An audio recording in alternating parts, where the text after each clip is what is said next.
बिस्मिल्लाहिर्रहमानिर्रहीम अस्सलाम वालेकुम। आज आमना किचन में कश्मीरी चाय बन रही है आप लोगों के लिए बड़ी आसान तरीके से। ये मैंने थोड़ा सा नमक डाला है, बाकी बाद में देखेंगे। और ये 2 टीस्पून मैंने भर के पत्ती के लिए हैं, ठीक है। और ये 2 इलायची मैंने थोड़ी सी खोल दी हैं, वो डाल दी। और ये 1 चुटकी मीठा सोडा खाने वाला, ये मैंने डाल दिया। आंच मैंने अब तेज़ करनी है, पहले नहीं। पहले सब चीज़ें डाल के चूल्हा जलाना है आप लोगों ने, ठीक है। चलें, अब ये कलर निकलता पकती है, फिर मैं आगे मिलते हैं। ऐसे ये देखें, अब कावे का कलर पक पक के आ गया। मैं पानी नॉर्मल ठंडा बाहर का मुँह डालने लगी हूँ।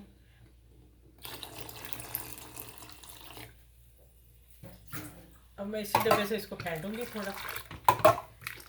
जितना फेंट गए उतना ही कलर इसका अच्छा आएगा, ठीक है। अब फेंटने के बाद मैं दिखाती हूँ अब वो कैसा कलर है।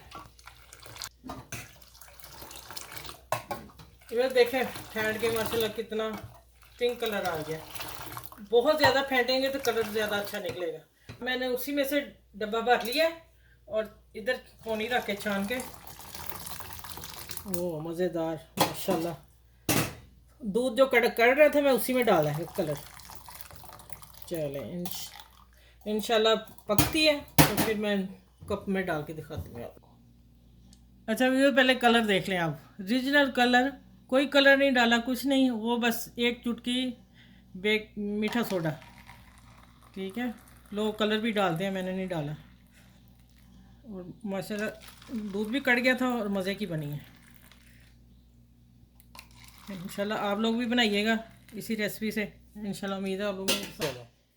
ये मैं दिखाने लगी जो मैंने कलर निकाला है। मैंने कहा शीशे में मग्गे में डाल के दिखा दूँ। ये देखें, ये कलर वाला है। और अब मैं ऊपर पिस्ते बादाम, और जिसका दिल चाहे वो चीनी डाल लें।